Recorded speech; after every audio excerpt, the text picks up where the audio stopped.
السلام علیکم programme public affair میں خوش آمدید۔ پاکستان کے مسائل کے حوالے سے بات کی جائے تو پاکستان کے مسائل میں ہمیشہ اضافہ ہوا ہے۔ موجودہ حکومت کی بات کریں یا اپوزیشن جیسا آپ کی حکومتوں کے حوالے سے بات کریں تو ہمیشہ مسائل بڑے ہیں، مہنگائی میں اضافہ ہوا ہے، کمی نہیں ہوئی۔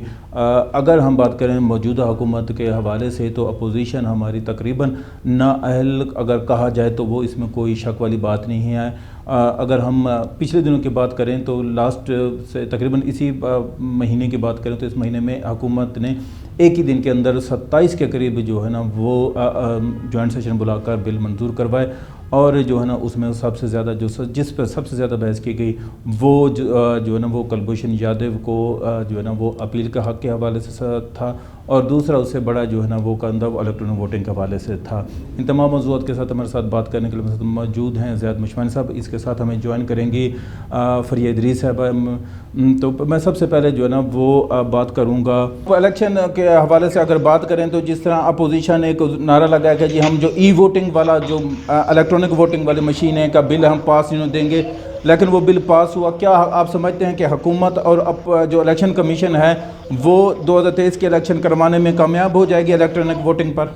فرض کریں کہ آپ وہاں پہ جو یہ میں اپنی طرف سے بھی میرا ہے، اور جو ایکسپرٹس ہیں اس کے ای وی ایم کے ہو یا اس سے قبل جن ممالک میں استعمال ہوئے ہوں یا جو مشین استعمال کرتے ہیں، وہ بھی یہ ہے انہی تحفظات کا اور تذبذب کا شکار ہیں کہ حکومت پھر اس کو کیسے سنبھالے گی، کیونکہ یہ ڈیٹا پھر کسی اور کے ہاتھ بھی لگ سکتا ہے۔ سب سے بڑا مسئلہ جو الیکشن کمیشن کا یہ ٹیکنیکل مسئلہ ہے کہ جب یہ مشینیں آئیں گی، ای وی ایم کی مشینیں، الیکٹرانک ووٹنگ مشینیں، تو ان کے استعمال کے حوالے سے، ان کے ڈیٹا کے سنبھالنے کے حوالے سے، ان کو محفوظ رکھنے کے حوالے سے، اور جو اس کے اندر ٹیکنیکلٹیز ہیں اس کے ساتھ کیا کیا جائے گا۔ اور تو ہیک ہو جاتی ہیں، کیونکہ امریکہ میں انتخابات ہوئے ہیں تو رشیا پر جو ہے وہ انہوں نے الزام لگایا کہ رشیا کے ہیکرز نے ہمارا جو ہے نا وہ ٹرمپ کو جتایا تھا، اور اب جو فرانس میں الیکشن ہوا، فرانس میں بھی انہوں نے یہ کہا کہ بھئی انٹرنیشنل ہیکرز تھے۔ پاکستان کے الیکشنز میں بھی اگر آپ دیکھیں 2012 کے انتخابات میں رشین ہیکرز نے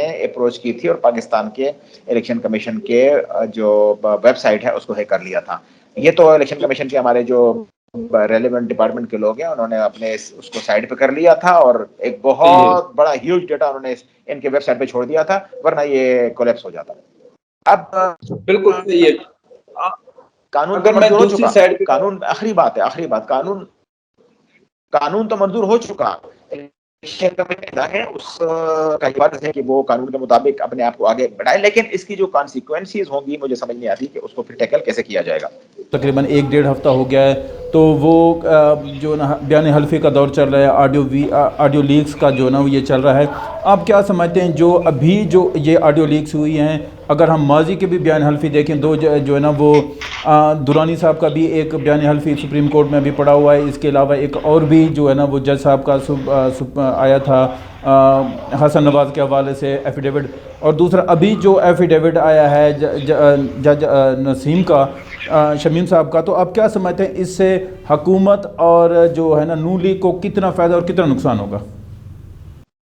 دیکھیں یہ ٹیکٹکس ہوتی ہیں جو مختلف ادوار میں ہماری سمجھتے ہیں، بعض چیزیں جو ہم سامنے لانا چاہتے ہیں وہ لے آتے ہیں، اور جن چیزوں کو ہم سامنے نہیں لانا چاہتے تو وہ چیزیں صرف ایسا نہیں ہے۔ پاکستان کی سیاست جو ہے یہ اس میں سٹیک ہولڈرز ہیں، اور وہ سٹیک ہولڈر جب تک ان کے موٹیوز یا ان کے جو مقاصد ہیں ان کو حاصل نہیں ہوتے تو اپنا کردار ادا کرتے رہتے ہیں اور کرتے رہیں گے بھی۔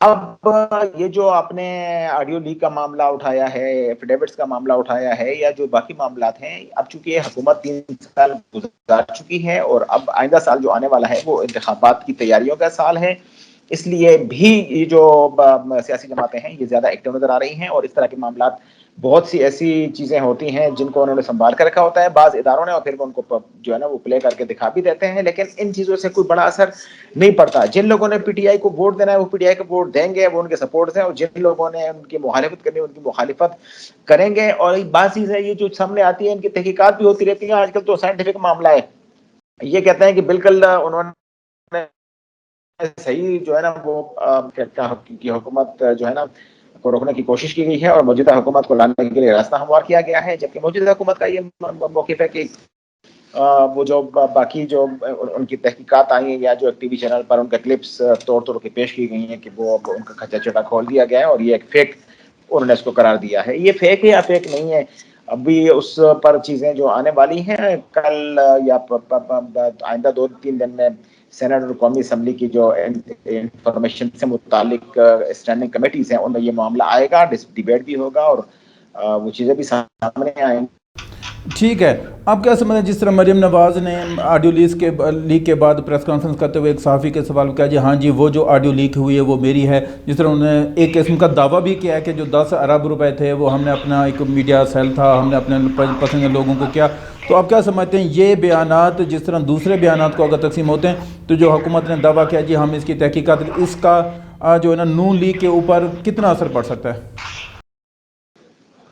جو بھی حکومت آتی ہے ماضی میں گزشتہ 70 سال سے یا جب سے آپ یہ میڈیا اور میڈیا کا جو اکانومی ہے, جب سے یہ میڈیا کی اکانومی انفارمیشن کے اوپر ہے اور حکومتی اشتہارات کے اوپر ہے, تو اشتہارات کی بندر پانٹ ہر وہ حکومت کرتی ہے جن کی حکمرانی اس ملک میں ہوتی ہے. مریم نواز نے کوئی انوکھا کام نہیں کیا اور انہوں نے انکشاف بھی کیا, اعتراف بھی کیا کہ ہاں وہ جو ویڈیو ہے اشتہارات کے حوالے سے اور سرکاری میڈیا کے حوالے سے جو انہوں نے جاری کیے تھے اپنی مرضی کے مطابق کروڑوں اور اربوں روپے کے اشتہارات من پسند ٹی وی چینل وہاں کیے گئے, وہ انہوں نے ایکسیپٹ کیا کہ ہاں وہ بالکل صحیح ویڈیو ہے ان کی اور اس کے حوالے سے حکومت.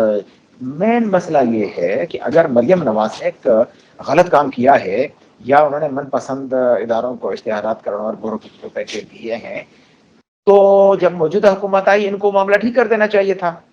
کیا میڈیا کا بحران کی ذمہ داری جو لوگ کہتے ہیں کہ مریم نواز کی ذمہ ہے, میں کہتا ہوں ہاں بالکل ہو سکتی ہے اس وجہ سے بھی, کیونکہ اگر آپ 1 سال پہلے کوئی جو ہے نا وہ بڑا معاشی اور وہ قتل کرنے کا منصوبہ بناتے ہیں اس کے ساتھ آئندہ آنے والے سال کے تو پڑھتے ہیں, ضرور پڑھتے ہیں.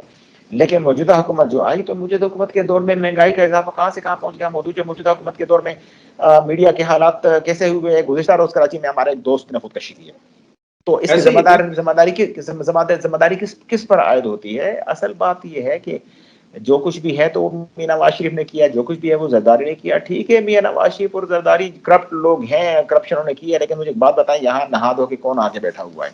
موجودہ جو حکومت ہے, جب یہ حکومت جائے گی اس کے بعد آنے والی حکومت ہے, تو میں آپ سے کہتا ہوں اس پروگرام کے ذریعے کہ پھر آپ دیکھیں گے کہ کتنے چیزیں کھلتی ہیں. بلکہ موجودہ دور میں تو اب بھی بہت سی چیزیں کھلی ہیں جن کا جواب موجودہ حکومت کے پاس نہیں ہے. چینی کا بحران, آٹے کا بحران, گیس کا بحران, کھانے کا بحران, ٹمکانے کا بحران, یہ اگرچہ ایک اس کا ہے, لیکن عوام چاہتی ہے کہ ان کے جو روزمرہ کی چیزیں ہیں جن کے بغیر گزارا مشکل ہے وہ آسانی سے جو ہے نا اور سستے داموں فراہم ہو.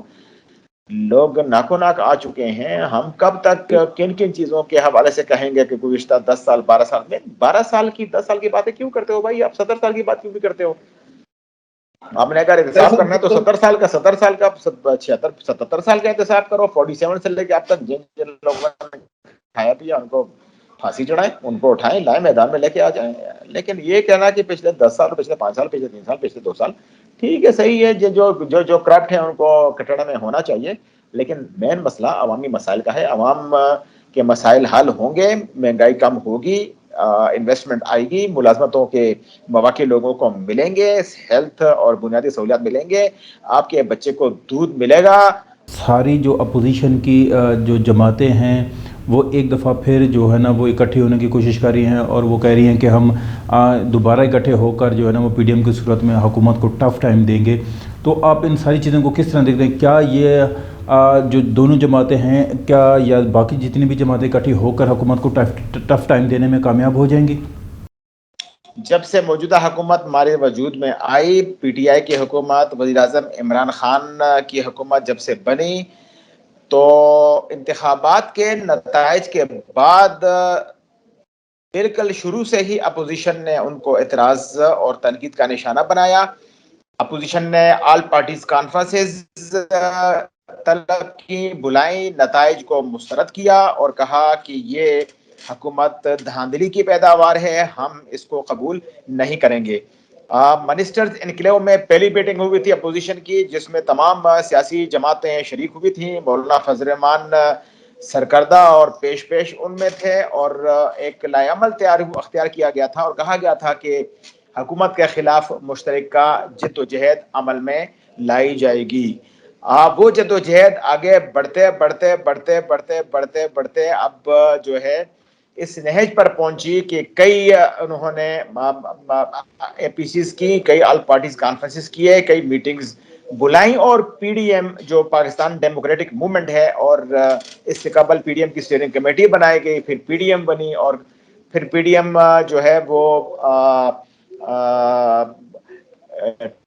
ٹوٹ پھوٹ کا شکار بھی ہوئی، لیکن جو اصل مقاصد جو پہلی میٹنگ میں انہوں نے کیے تھے یا وعدے کیے تھے، ایک دوسرے کے ساتھ کمٹمنٹس کی تھی کہ لانگ مارچ کریں گے، ایجیٹیشنز کریں گے، اسلام آباد میں دھرنا دیں گے، حکومت کو چلتا کریں گے، یہ کریں گے وہ کریں گے، لیکن ہوا یہ کہ اپوزیشن کی اپنی اپنی جہتیں ہیں، اپنے اپنے مفادات ہیں، اپنے اپنے ان کے ایجنڈے ہیں، وہ اپنے ایجنڈوں کا شکار ہوئی، اور جو مین مقصد تھا حکومت کے خاتمے کا وہ نہیں ہو سکا۔ ٹھیک ہے، میں ان ساری چیزوں کو بالکل آپ صحیح کہہ رہے ہیں۔ میں اسی طرح جو ہے نا وہ فرح ادریس نے ہمیں جوائن کیا ہے، میں فرح ادریس کے پاس جاؤں گا۔ فرح، مجھے یہ بتائیں کہ جو آپ کو جس طرح آپ نے سنا بھی ہے کہ جو جتنی بھی ہمارے اپوزیشن جماعتیں ہیں ایک دفعہ دوبارہ پھر اکٹھے ہونے کی کوشش کری ہیں۔ اگر ہم دیکھیں تو پی ڈی ایم کا اجلاس جو ہے نا وہ چک شہزاد میں آئے روز ہو رہا ہوتا ہے، اور وہ حکومت کو ٹف ٹائم دینے کے لیے اکٹھے ہو رہے ہوتے ہیں۔ کیا آپ سمجھتے ہیں کہ ایک دفعہ پھر یہ تمام جماعتیں مل کر حکومت کو ٹف ٹائم دینے میں کامیاب ہو جائیں گی؟ تھینک یو سو مچ۔ ایک تو معذرت حضرت کہ میں لیٹ ہو گئی آپ کے پروگرام میں آنے کے لیے، لیکن کوئکلی دیکھیں، میں بار بار ہم یہ بات کہتے ہیں کہ جتنی جمہوریت میں ضروری حکومت ہے، اس سے زیادہ ضروری ایک اسٹرانگ اپوزیشن ہے۔ یہ ایک بہت ہی دکھ کی بات ہے کہ آپ نے پی ڈی ایم کا سوال پوچھا، پی ڈی ایم تمام اپوزیشن اکٹھا ہو کر بھی وہ پریشر نہیں ڈال سکی، کیونکہ اس کی بہت ساری ریزنز ہیں، ہم بیٹھ کے اس کو ڈیبیٹ کر سکتے ہیں۔ ڈائریکشن ٹھیک نہیں تھی، مفادات الگ الگ تھے، پارٹیز کی ایڈیالوجی بالکل الگ تھی، ایک وقتی اتحاد تھا، بہت ساری ریزنز ہیں جو بھی ہوں، لیکن نقصان یہ ہوا کہ اپوزیشن کمزور ثابت ہوئی، اور حکومت اس کی وجہ سے یقیناً اپنے آپ کو بڑی مضبوط پوزیشن میں سمجھتی ہے، لیکن یہ مضبوطی کوئی مضبوطی ہے نہیں جو دوسرے کی کمزوری کے اوپر آئے، اس لیے اس کا الٹیمیٹ نقصان جمہوریت کو ہوتا ہے۔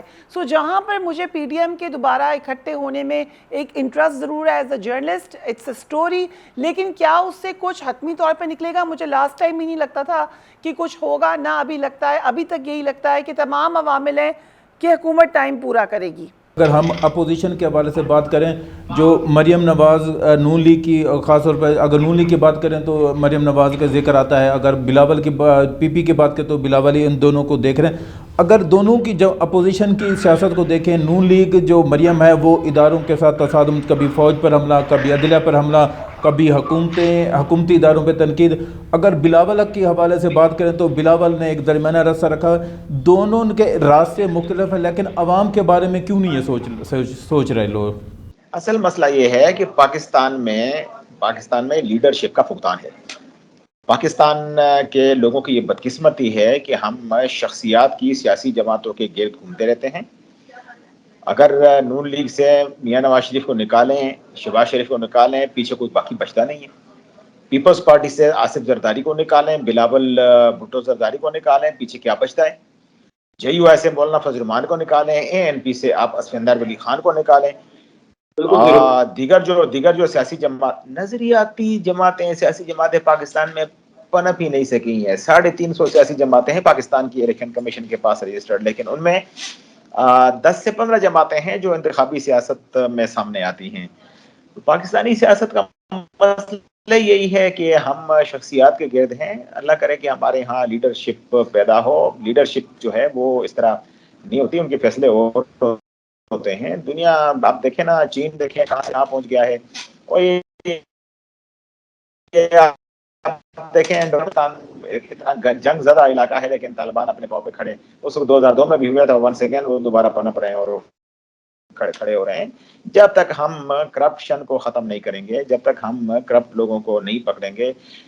آدھی کابینہ تو موجودہ حکومت کے ساتھ مشرف کی بیٹھی ہوئی ہے۔ اب مجھے ایک بات بتائیں، پھر انقلاب کہاں سے آئے گا؟ تب ٹھیک ہے، حکمران عمران خان صاحب ہیں، عمران خان صاحب کے نیت صاف ہو سکتی ہے، وہ تبدیلی لانے کے لیے کوشش کر سکتے ہوں گے، لیکن جب تک پوری ٹیم مکمل نہیں ہوگی، جب تک دل کی بات ہے کہ دل اور دماغ اگر صحیح ہے، نیت صاف ستھری ہے، تو پھر قومیں ترقی کرتی ہیں، اگر نہیں ہے تو پھر اس طرح ٹکریں مارتی ہیں.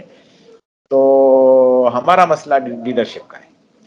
زرداری جی ہو، بلاول بھٹو ہو، یا یہ بھی ہو، ان کی اپنی رخ ہیں. ہمارے جو قبلے اور کعبے ہیں وہ کہیں اور ہوتے ہیں، ہمارے فیصلے کہیں اور ہوتے ہیں. جب ہم اس قابل ہوں گے کہ ہم خود اپنے فیصلے کریں گے، نالائق لوگوں کو لا کے بٹھا دیا جاتا ہے، 1.5 سال کی ٹریننگ دی جاتی ہے، پھر وہ تقریریں کرتے ہیں، پھر وہ بڑے بڑے سیاستدان بن جاتے ہیں. لیکن جی ویژن ہمارے ہاں نہیں ہے. ویژن تب ہی آئے گا جب لوگوں میں اویئرنیس آئے گی. جس دن پاکستانی قوم دوسروں کے سامنے ناچنا چھوڑ دے گی، یہ ترقی کرے گی. ٹھیک ہے جیسا میں فرحت ادریس کی طرف جاؤں گا. فرح آپ مجھے یہ بتائیں کہ آپ بلاول، مریم اور اپوزیشن کی جو مین بڑی جماعتیں ہیں، پیپل پارٹی اور نون لیگ کو دیکھیں تو ان میں دو ہی جو ہمیں جو ابھی موجودہ جو خود کو لیڈر کے طور پر آگے شو کرتے ہیں، ایک طرف بلاول ہے اور دوسری طرف مریم کو دیکھا جاتا ہے.